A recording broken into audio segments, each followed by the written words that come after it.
brought to you by PCRA in public interest.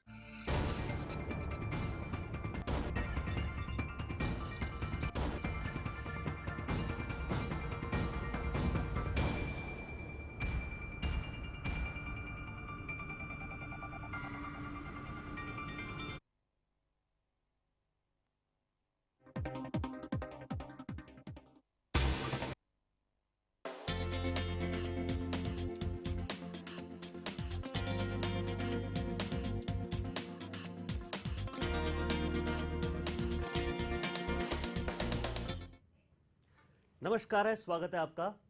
आप देख रहे हैं 11 न्यूज में, आपके साथ नितिन माधव। इस खास प्रोग्राम के साथ शिव आराधना। महाशिवरात्रि हिंदू धर्म का एक प्रमुख त्योहार है जो कृष्ण पक्ष माह में 13वें दिन आता है और इस त्योहार पर शिव आराधना की जाती है, भगवान शंकर की पूजा अर्चा की जाती है और पूरी रात जो है वो जागकर जागरण किया जाता है। जागरण का खास महत्व होता है इस महाशिवरात्रि के दिन। भारी संख्या में लोग महाशिवरात्रि के अवसर पर उपवास भी रखते हैं, खासकर महिलाएं।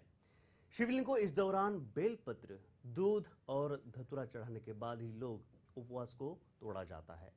शिवरात्रि के दिन शिव मंदिरों में भारी संख्या में पुरुष और महिलाएं दर्शन के लिए वहां जाते हैं और भगवान शिव को भोले भंडारे भी वहां कहा जाता है।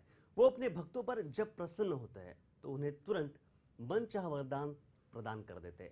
ये बात कई सारी पौराणिक कथाओं में है। हम इस प्रोग्राम के दरमियान देखेंगे उनके किस तरह के रूप है। और इस प्रोग्राम में हमारे साथ जुड़े हैं हितेश गुरुजी। नमस्कार।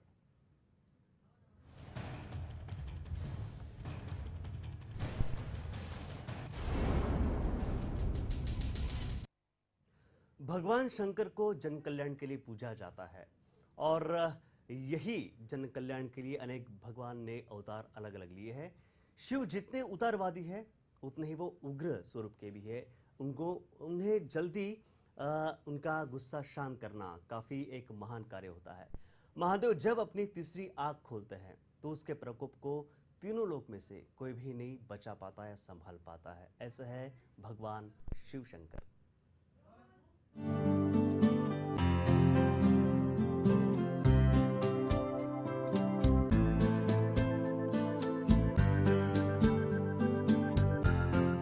प्राचीन हिंदू ग्रंथों में बताए कथानक के अनुसार सोम अर्थात चंद्र ने दक्ष प्रजापति राजा की 27 कन्याओं के साथ विवाह किया था, लेकिन उनमें से रोहिणी नामक अपनी पत्नी को चंद्र अधिक प्यार व सम्मान दिया करता था।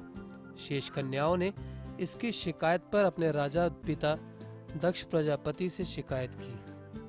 अपनी अन्य कन्याओं पर होते हुए अन्याय को देखकर क्रोध में आकर दक्ष ने चंद्रदेव को श्राप दे दिया कि अब से हर दिन तुम्हारा तेज, कांति, चमक क्षीण होती रहेगी। फलस्वरूप हर दूसरे दिन चंद्र का तेज घटने लगा। श्राप से विचलित और दुखी होकर सोम ने भगवान शिव की आराधना शुरू कर दी।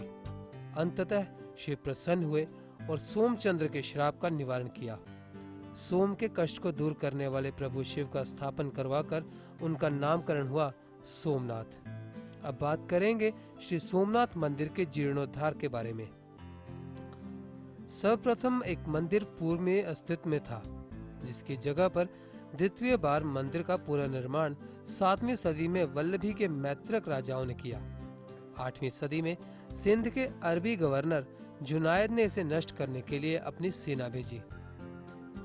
प्रतिहार राजा नागभट्ट ने 815 ईस्वी में इसका तीसरी बार पुनर्निर्माण किया।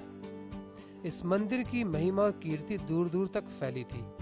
अरब यात्री अल-बरूनी ने अपने यात्रा वृत्तांत में इसका विवरण लिखा, जिससे प्रभावित हो महमूद गजनवी ने सन 1024 में कुछ 5000 साथियों के साथ सोमनाथ मंदिर पर हमला कर दिया और उसकी संपत्ति लूटकर उसे नष्ट कर दिया। उस हमले के समय तकरीबन 50,000 लोग मंदिर के अंदर हाथ जोड़कर पूजा अर्चना कर रहे थे और दरिंदगी की हद यह थी कि सभी को जान से मार दिया गया। इसके बाद गुजरात के राजा भीम और मालवा के राजा भोज ने इसका पुनर्निर्माण करवाया। सन 1297 में जब दिल्ली सल्तनत ने गुजरात पर कब्जा किया तो इसे 5वीं बार गिराया गया।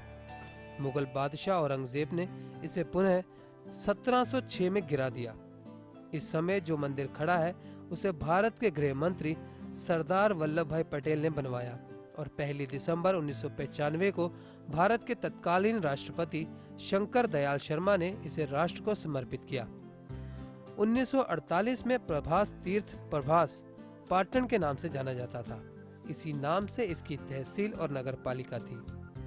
यह जूनागढ़ रियासत का मुख्य नगर था, लेकिन 1948 के बाद इसकी तहसील, नगर पालिका और तहसील कचहरी का वेरावल में विलय हो गया। मंदिर का बार बार खंडन और जीर्णोद्धार होता रहा, लेकिन शिवलिंग यथावत रहा। लेकिन सन 1026 में महमूद गजनी ने जो शिवलिंग खंडित किया वह यही आदि शिवलिंग था। इसके बाद प्रतिष्ठित किए गए शिवलिंग को 1300 ईस्वी में अलाउद्दीन की सेना ने खंडित कर दिया। इसके बाद कई बार मंदिर और शिवलिंग को खंडित फिर किया गया। बताया जाता है कि आगरा के किले में रखे देवद्वार सोमनाथ मंदिर के हैं। तो वहीं महमूद गजनवी सन 1026 में लूटपाट के दौरान इन द्वारों को अपने साथ ले गया था। सोमनाथ मंदिर के मूल मंदिर स्थल पर मंदिर ट्रस्ट द्वारा निर्मित नवीन मंदिर स्थापित है। राजा कुमार पाल द्वारा इसी स्थान पर अंतिम मंदिर बनवाया गया था। सौराष्ट्र के मुख्यमंत्री उच्छंगराय नवल शंकर ढेबर ने 19 अप्रैल 1940 को यहाँ मंदिर दोबारा से बनवाया था और यहाँ पर उत्खनन करवाया था। इसके बाद भारत सरकार के पुरातत्व विभाग ने उत्खनन द्वारा प्राप्त ब्रह्मशिला पर शिव का ज्योतिर्लिंग स्थापित किया है। सौराष्ट्र के पूर्व राजा दिग्विजय सिंह ने 8 मई 1950 को मंदिर की आधारशिला रखी और 11 मई 1951 को भारत के प्रथम राष्ट्रपति डॉक्टर राजेंद्र प्रसाद ने मंदिर में ज्योतिर्लिंग स्थापित किया। नवीन सोमनाथ मंदिर 1962 में पूर्ण रूप से निर्मित हो गया और 1970 में जामनगर की राजमाता ने अपने स्वर्गीय पति की स्मृति में उनके नाम से दिग्विजय द्वार बनवाया। इस द्वार के पास राजमार्ग है और पूर्व गृह मंत्री सरदार वल्लभ भाई पटेल की प्रतिमा भी है। वहीं सोमनाथ मंदिर निर्माण में सरदार वल्लभ भाई पटेल का बड़ा योगदान रहा।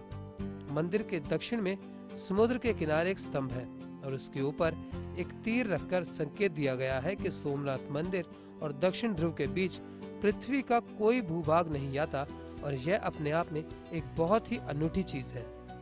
मंदिर के पृष्ठभाग में स्थित प्राचीन मंदिर के विषय में मान्यता है कि यह पार्वती जी का मंदिर है। सोमनाथ जी के मंदिर की व्यवस्था और संचालन का कार्य सोमनाथ ट्रस्ट के अधीन है। तो वहीं सरकार ने ट्रस्ट को जमीन, बाग बगीचे देकर आय का प्रबंध भी किया है। यह तीर्थ पितृगणों के श्राद्ध, नारायण बलि आदि कर्मों के लिए भी प्रसिद्ध है। तो वहीं चैत्र, भाद्र, कार्तिक माह में यहाँ श्राद्ध करने का विशेष महत्व बताया गया है। इन 3 महीनों में यहाँ श्रद्धालुओं की बड़ी भारी भीड़ लगती है। इसके अलावा यहाँ 3 नदियों हिरण, कपिला और सरस्वती का महासंगम होता है और इस त्रिवेणी स्नान का अपने आप में विशेष महत्व है।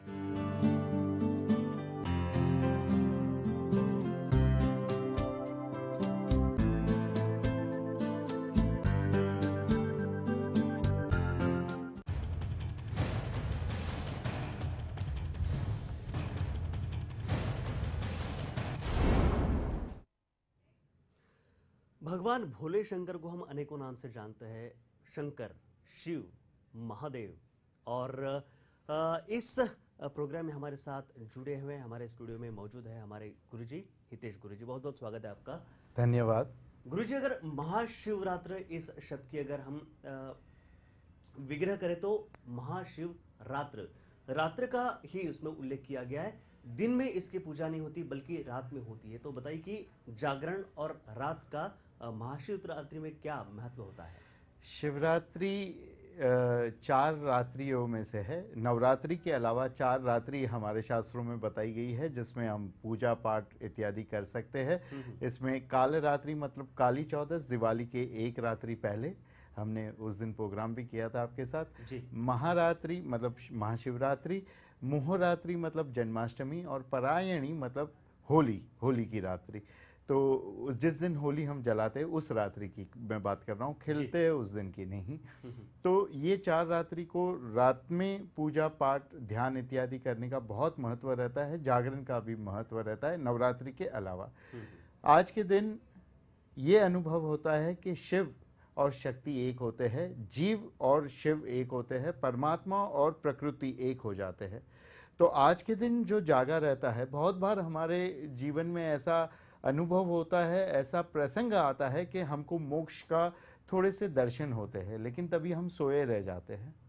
और इसी वजह से अगर आज के दिन कोई जागा रहा और जरा से भी उसको मोक्ष के दर्शन हुए तो मोक्ष मिल जाएगा। और इसी वजह से कहते हैं कि आज भगवान शिव पृथ्वी पे उतरते हैं, आज पृथ्वी को स्पर्श करते हैं, और आज के दिन जो जागता है उसको शिव जी के दर्शन होते हैं। शिव जी के दर्शन मतलब साक्षात डमरू लेकर और त्रिशूल लेकर शिव जी नहीं, पर अपनी आत्मा के दर्शन होते हैं, क्योंकि हमारी आत्मा ही जीव ही शिव है। जी गुरुजी, जिस तरह से अनेक नाम, उनके अनेक रूप हमने देखे भगवान शिव के, तो एक उनमें से नाम भोले शंकर भी है। क्या वो उतने भोले कि कोई भी उसकी आराधना कर ले और उससे वो जो भी वर मांगा जाए वो उन्हें दे दे? हमने देखा है कि रावण को भी उन्होंने अमरत्व दिया था। क्या इतने भोले शंकर है या उनकी कुछ पौराणिक कथाएं इस स्वरूप में उनको प्रेजेंट करना चाहती है? पौराणिक कथाएं जो है, सबसे पहले हम देखते हैं कि पुराण जो नाम है वो जो पूर्णता से जन्मता है वो पुराण, उसमें पूर्ण ज्ञान है। तो वो कथाएं कुछ ना कुछ आपको बताती है। और सचमुच भगवान शिव जो है वो इतने भोले हैं कि आप जो भी मांगो वो आपको दे देते हैं। मैं आपको एक बात बताऊंगा कि सिर्फ रावण नहीं, एक और असुर थे, उनको भी भगवान ने वरदान दिया कि आप जिसके सर पे हाथ रख दोगे वो भस्म हो जाएंगे। तो उनका नाम हो गया भस्मासुर। अब ये असुर ने कहा चलो भगवान आपसे ही शुरू करते हैं ना, आपके ही सर पे हम हाथ रख देते हैं। तो ऐसे वरदान देकर बहुत बार वो स्वयं मुसीबत में फंस जाते हैं। ऐसे इतने भोले हमारे शिव है। और जिस तरह से हम उनकी आराधना करते हैं, पूजा अर्चा करते हैं, उसमें बेल पत्र, बेल, धतुरा, इनका भी महत्व होता है। और शिवलिंग है उसका हम उस पर पानी गिरते रहना चाहिए, ऐसा एक दंडक है, ऐसी एक प्रथा है।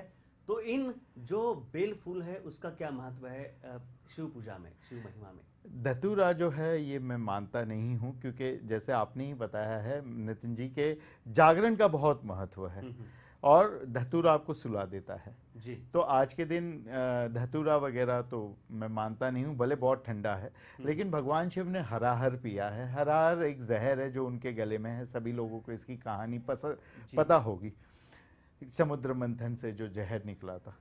अब उस जहर को शांत करने के लिए हर ठंडी चीज हम शिव जी को अर्पित करते हैं। जैसे बेल पत्र है, बेल का फल है, पानी, ठंडा पानी उनके सर पे, वो शिवलिंग पे बार बार टप टप टप टप टप टपकते रहना चाहिए। गाय का कच्चा दूध जिसको बहुत ठंडा मानते हैं, पंचामृत जिसको बहुत ही ठंडा और अमृत मानते हैं, ये सब ठंडी करने वाली चीजें जो है वो शिवलिंग पे हमको अर्पित करनी चाहिए। और कुछ फूल ऐसे हैं जो गर्म होते हैं, जैसे केवड़ा, केवड़े का इत्र भी हम बहुत ज़्यादा गर्म मानते हैं उसको, तो वो नहीं चढ़ाते। कुछ फिर पुरानी कहानियाँ उसके साथ जोड़ दी गई है कि ये फूल नहीं चढ़ाना चाहिए। मतलब जो गर्म चीज़ें हैं, लाल रंग के फूल, कुमकुम, कुमकुम को खून और गर्म, क्रोध का प्रतीक माना जाता है। इसके लिए कहते हैं महाशिवरात्रि छोड़ के कभी भी तुलसी, लाल फूल, कुमकुम, ये सब चीज़ें शिवलिंग पर नहीं चढ़ानी चाहिए, गर्म चीज़ें हैं। और महिलाएं खासकर शिव भक्त और जो उपवास करती है महाशिवरात्रि या हर महीने जो शिवरात्रि आती है उसमें, तो ऐसा कहा जाता है कि आप अगर उपवास रखते हैं तो आपका जो वर है या पति है वो भी शिव की तरह अच्छा होगा, अच्छे वर्तन का होगा, अच्छे स्वभाव का होगा। तो इस बात में कितनी मतलब सच्चाई है और किस तरह से ये पूजा शिव आराधना की जाए महिलाओं के लिए, खासकर बताइए। नितिन जी, एक मैं आपको बात बता दूं शास्त्रों के हिसाब से और अपने स्वयं के अनुभव के हिसाब से कि पति, पत्नी और बच्चे, ये तीन चीज़ ऐसी है कि जिसको आप वरदान के रूप में या मन्नत के रूप में अगर कोई देवी देवता से इत्यादि से प्राप्त करते हैं तो इसके साइड इफ़ेक्ट्स बहुत बुरे आते हैं। आप किसी भी देवी देवता की उपासना कर या मन्नत रख के या आशीर्वाद से अगर बेटा प्राप्त करते हैं तो वो बेटा लंबी आयु का नहीं होता है, या तो फिर बहुत ज़्यादा इतना परेशान करने वाला होता है कि आपका जीवन नर्क कर देता है, या तो फिर ऐसा बच्चा आपको प्राप्त होता है कि जो बहुत ज़्यादा आपको कर्जे में डुबा दे, बहुत ज़्यादा नुकसान करवा दे। लेकिन शिवजी एक देवता ऐसे है कि शिवजी की उपासना करने से पति, पत्नी या पुत्र, पुत्री जो भी प्राप्त होते जी। हैं वो लंबी आयु वाले और शुभ रहते हैं। इसके लिए हर व्यक्ति को पति की प्राप्ति के लिए, पत्नी की प्राप्ति के लिए या बच्चों की प्राप्ति के लिए भगवान भोलेनाथ का ही आसरा लेना चाहिए। हितेश जी, आपके गले में एक माला है रुद्राक्ष की। हाँ जी और सर। रुद्रावतार भी एक शंकर जी के साथ जुड़ा हुआ है। हाँ जी और सर। आपने जो माला पहनी है रुद्राक्ष की, उसमें पार्टीशंस दिखे हैं, काफी कम दिखा देता है ऐसा। हाँ, ये तो उन वो जी, वुल के है। ऐसा क्यों? और क्या रुद्राक्ष और शिव जी का खास संबंध है? किस तरह से आप जोड़ना चाहेंगे उसे? शिव पुराण की मैं बात करता हूँ। कुछ कई पुराण हैं जिसमें रुद्राक्ष का वर्णन भगवान शिव ने स्वयं के मुख से किया है और उनके बड़े बेटे कार्तिकेय उनको ये बताना उन्होंने शुरू किया था। तो शिव पुराण की जो कहानी है कि एक माया नाम के राक्षस थे जी। उन्होंने 3 लोक बनाए थे जिनको त्रिपुर कहते थे और ये 3 लोकों पे वो अपने दोनों भाइयों के संग राज करता था। इसके लिए उसका नाम त्रिपुरासुर भी था। इस राक्षस को मारने के लिए, कहानी लंबी है मैं संक्षेप में बताता हूँ, जी, जी। भगवान शिव ने 1000 वर्ष तक अघोर नाम के मिसाइल्स अग्नि शस्त्र को बनाने के लिए अपनी आधी आंखें बंद करके अपनी नासिका को देखते हुए ध्यान किया। ये 1000 वर्ष जो उन्होंने एक सिचुएशन में बैठकर एक सिचुएशन में अपनी आंखों को रख के ध्यान किया, जैसे अपनी नासिका के अग्रभाग को देखते हुए, तो उससे उनकी आंखें थक गई और आंखों से आंसू निकल गए। और ये आंसू जहाँ गिरे वहाँ वहाँ ये रुद्राक्ष के पेड़ बने। ये हिमालय की मैं बात कर रहा हूँ और ये इतने पावनकारी है, इतने पावनकारी है कि भगवान शिव कहते हैं कि रुद्राक्ष के अलावा इस पृथ्वी पर कोई ऐसी चीज़ नहीं है जिसका नेगेटिव या साइड इफेक्ट ना हो। जी। आपको पता होगा कि मैं ज्योतिष भी हूँ। मैंने स्वयं ने देखिए कोई भी पत्थर नहीं पहने। जी बिल्कुल। कोई भी अंगूठियां नहीं पहनी, क्योंकि पत्थर के जितने पॉजिटिव इफेक्ट्स होते हैं उतने नेगेटिव भी होते हैं। लेकिन आपने रुद्राक्ष रुद्राक्ष की माला पहनी है, तो हाँ जी। इसका क्या महत्व है? रुद्राक्ष का अर्थ ये है कि ये आपके सारे ग्रह भी ठीक करते हैं और इसका कोई नेगेटिव या साइड इफेक्ट नहीं है अगर सिद्ध किया हुआ और ओरिजिनल रुद्राक्ष आपने पहना है। 1 से 21 मुखी रुद्राक्ष तक एक गृहस्थ जो शादीशुदा व्यक्ति है, जो संसार में रहते हैं, वो 21 मुखी तक के रुद्राक्ष धारण कर सकते हैं। 1 से 21 गौरी शंकर, त्रिजुटी और गणेश, ये सब रुद्राक्ष को इकट्ठा करके जो पहनते हैं उसे इंद्रमाला कहते हैं। और 1 से 14 मुखी गौरी शंकर और गणेश पहनते हैं उसे सिद्धमाला कहते हैं। सारे ऐश्वर्य, सारा सुख, सारी शांति, सारे भोग और मोक्ष दिला देने वाले रुद्राक्ष होते हैं। लेकिन आपकी जो रुद्राक्ष माला है उसमें हर रुद्राक्ष के बीच में एक पार्टीशन है। हाँ जी। तो वो किस लिए है? वो उनका पार्टीशन है। कुछ समय पहले एक साइंटिस्ट थे यूएसए में, वो पेटेंट करना चाहते थे रुद्राक्ष। भगवान ने रुद्राक्ष जबलो उपनिषद, रुद्रमालय तंत्र, पद्म पुराण, देवी पुराण, स्कंद पुराण और शिव पुराण, लिंग पुराण इत्यादि में बहुत डिटेल में वर्णन दिया है कि रुद्राक्ष को अगर ऊन में, मतलब वुल जिसको हम अंग्रेजी में कहते हैं, या सोने में मतलब गोल्ड में पहना जाए तो उसकी शक्ति 1000 गुना बढ़ जाती है। तो इसी कारणवश मैंने ये ऊन लगाया है। और अभी कुछ ही साल पहले अमेरिका में जिस साइंटिस्ट की मैं आपको बात कर रहा था, वैज्ञानिक की, उसने भी ये रिसर्च की है और पूरे मशीन्स में रुद्राक्ष को रखने के बाद कि सचमुच रुद्राक्ष को ऊन में या सोने में पहनने से कम 100 गुना तो उसकी शक्ति बढ़ जाती है। प्लस सारे रुद्राक्ष आपस में टकरा कर टूटते हैं, तो उसके बीच में गांठ लगानी चाहिए या ऊन का पार्टीशन लगाना चाहिए। इस वजह से ये ऊन का पार्टीशन लगाया है।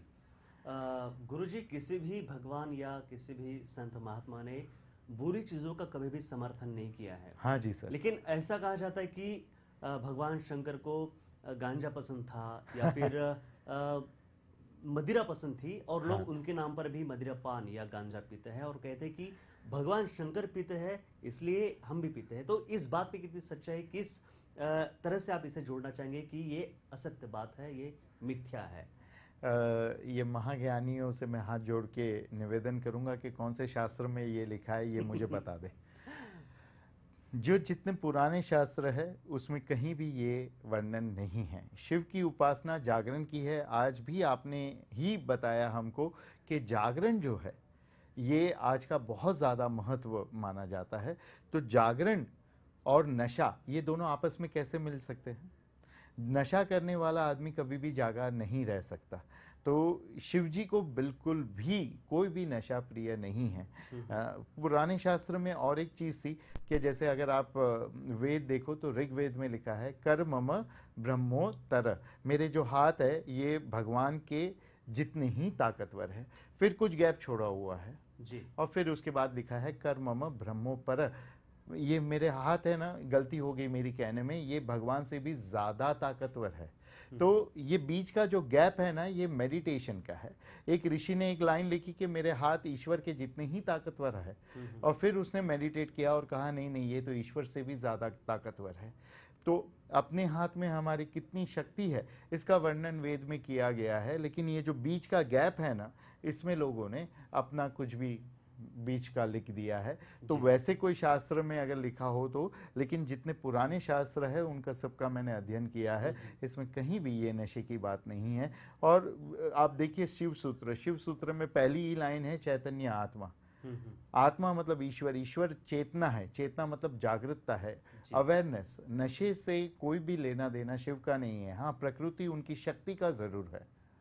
अगर जब भी हम भगवान शिव की प्रतिमा देखते हैं या फिर उनकी फोटो तस्वीर देखते हैं तो उस वक्त बाकी भगवानों से काफी अलग अंदाज उनका नजर आता है। हाँ जी। उनके साथ नंदी भी होते हैं। हाँ जी। और कपड़ों के बजाय, वस्त्र के बजाय वो शेर की खाल में दिखाई देते हैं। तो इस अलग अंदाज को आप किस तरह से रेखना चाहेंगे यहाँ पर? शिव जी जो है वो कहते हैं कि मैं सन्यासी हूँ, मुझे कुछ चाहिए नहीं, इसके लिए जो भी चाहिए मैं दे दूंगा।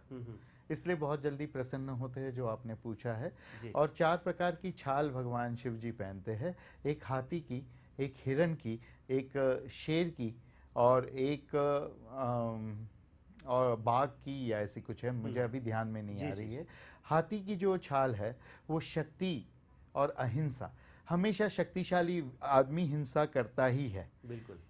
हाथी की छाल का मतलब ये है कि भगवान शिव जी ताकतवर तो है पर हिंसा नहीं करते हैं। शेर की छाल जो है वो ब्रह्मचर्य का प्रतीक है जी। कि शिव जी जो है वो शेर जो है वो वर्ष में एक ही बार संभोग करते हैं, और वो भी बच्चा पैदा करने के लिए। तो ब्रह्मचर्य का प्रतीक जो है वो शेर की छाल है।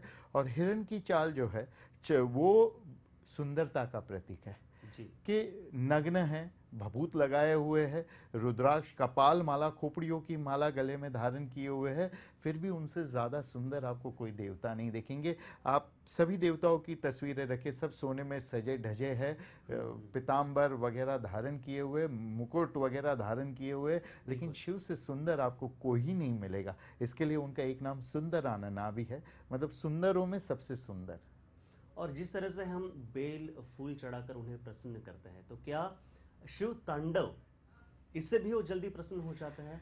शिव तांडव, हाँ, इसकी रचना शिवरात्रि के दिन ही हुई थी। इनफैक्ट महाशिवरात्रि के दिन रावण ने शिव जी को प्रसन्न करके 1000 हाथों की शक्ति मांग ली। फिर उनकी कुछ नियत अपनी माता शक्ति पे ही, सती पे खराब हुई, तो उन्होंने सती को अपनी ताकत बताने के लिए हिमालय पहाड़ शिव और शक्ति सहित उठा लिया जी। पर शिव जी कभी भी जमीन पे बैठते नहीं हैं, सिर्फ शिवरात्रि के दिन वो जमीन को छूते हैं, प्रकृति को छूते हैं। तो शिव जी ने अपना अंगूठा रख के रावण का हाथ दबा दिया जी। रावण ने अपने हाथों की एक नश निकालकर एक तारा बनाकर बजाया, जिसको आज भी हम रावण तारा के नाम से जानते हैं, और अपनी आंखों से नृत्य करके भगवान शिव को प्रसन्न किया। भगवान शिव प्रसन्न होकर अपना अंगूठा उन्होंने उठा लिया और तांडव किया। और रावण ने ये वचन लिया कि शिव तांडव आज के दिन, शिवरात्रि या महाशिवरात्रि के दिन, जो भी व्यक्ति इसका पाठ करेगा उसको भगवान हमेशा धन धान्य से सुखी रखेंगे। गुरुजी, हमने कहा कि जिस तरह से उन्होंने विष का प्राशन किया था और इसलिए वो नीलकंठ कहलाते हैं। उनकी काया भी पूरी तरह से नीली हो चुकी थी, और शिवलिंग जो है उसकी भी हम पूजा अर्चना आराधना करते हैं। लेकिन शिवलिंग मंदिरों में जो होता है वो काले रंग का होता है। क्या काले रंग का शिवलिंग हम कितने बड़ा और कितना प्रमाण में हम घर पे उसकी स्थापना कर सकते हैं शिवलिंग की? पहले आपको नीलकंठ के बारे में अगर आपकी आज्ञा हो तो मैं दो शब्द। बिल्कुल बिल्कुल। बहुत धन्यवाद। नीलकंठ मतलब गले में जहर बना हुआ है। हर व्यक्ति को ऐसा ही होना चाहिए। अगर आपको किसी को डांटना है, गुस्सा दिखाना है, या अगर किसी की बुराई करनी है, तो वो केवल गले से निकलनी चाहिए, दिल से भी नहीं और दिमाग से भी नहीं। अगर किसी पे क्रोध है, जैसे आपके घर पे बच्चा है तो उस पे आपको गुस्सा आ रहा है, तो उस बच्चे पे गुस्सा करने के लिए आपको दिल से या दिमाग से गुस्सा करने की जरूरत नहीं है, सिर्फ शब्दों में गुस्सा करिए, गुस्सा दिखाइए, करिए मत। जहर अगर गले में रहेगा तो उस जहर का नुकसान ना दूसरों को होगा ना आपको होगा, दूसरे को जिसको आप डांटते रहोगे वो भी सुधर जाएगा। अगर वो दिल में उतर गया या दिमाग में उतर गया तो आपको भी नुकसान देगा और सामने वाले को जी बिल्कुल, वो भी सुधरेगा नहीं। अंत में पूछना चाहूंगा कि पारदेश्वर जो शिवलिंग है तो उसका खास महत्व होता है काले लिंग के बजाय। तो पारदेश्वर की किस तरह से हम पूजा अर्चना कर कर ज्यादा से ज्यादा पुण्य लाभ पा सकते हैं? सर एक मिनट खास लेता हूँ। जी बिल्कुल। ये एडिट हो जाएगा। घर के अंदर हम काले रंग का शिवलिंग नहीं, प्रार्थना पूजा कर रहा है उसके अंगूठे से बड़ा नहीं हो सकता है। भारत के शिवलिंग की बहुत खास महिमा है। भगवान शिव लिंग पुराण और शिव पुराण में कहते हैं कि जो भारत के शिवलिंग की पूजा करते हैं उनको विश्व के सारे लिंग एवं 12 ज्योतिर्लिंग की पूजा करने का और अमरनाथ के ज्योतिर्लिंग की पूजा करने का पुण्य मिलता है। भारत के शिवलिंग पर आज के दिन अगर कोई कुमकुम चढ़ाता है, क्योंकि सिर्फ महाशिवरात्रि के दिन हम कुमकुम चढ़ा सकते हैं, और एक इच्छा मन में रख के अगर आप कुमकुम चढ़ाते हैं तो वो इच्छा जो भी हो, मोक्ष की भी हो, तो वो प्राप्त होगा आपको, ये अवश्य बात है। तो अगर आप लोग ट्राई करना चाहें तो आप लोग कर सकते हैं कि पारस शिवलिंग पे, पारा मतलब मर्क्यूरी के शिवलिंग पे आज आप कुमकुम चढ़ाइए और देखिए आपकी जरूर इच्छा पूर्ण होगी, जो भी हो। बिल्कुल, आपकी सभी की मनोकामना और इच्छा जो है वो शिव भक्त के नाते शिव भगवान शिव जो है वो बड़े भोले हैं, सभी को वर देकर वो प्रसन्न हो जाता है। तो आप सभी की आराधना मनोकामना पूरी हो, यही हम शुभकामना करते हैं। और गुरु जी आपका बहुत बहुत शुक्रिया कि आप आए और हम अपना कीमती समय और ज्ञान हमें बांटा। बहुत बहुत शुक्रिया, धन्यवाद।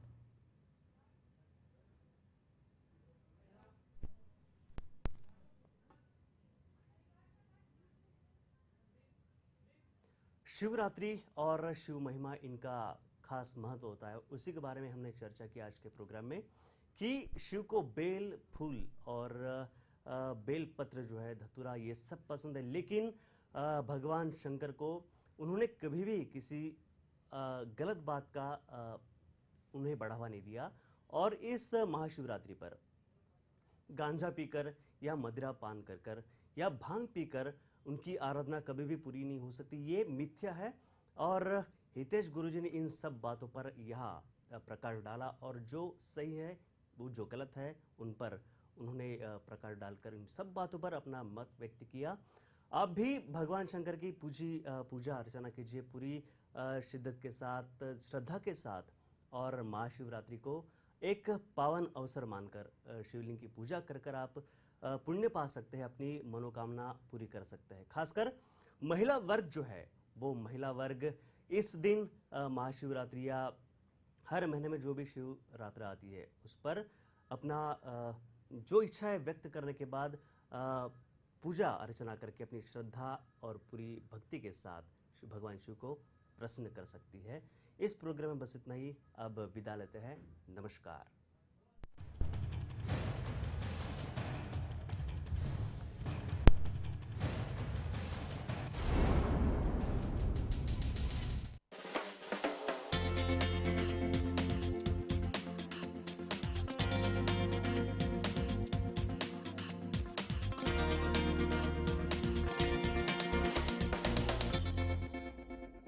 सुनो, गाड़ी की चाबी तो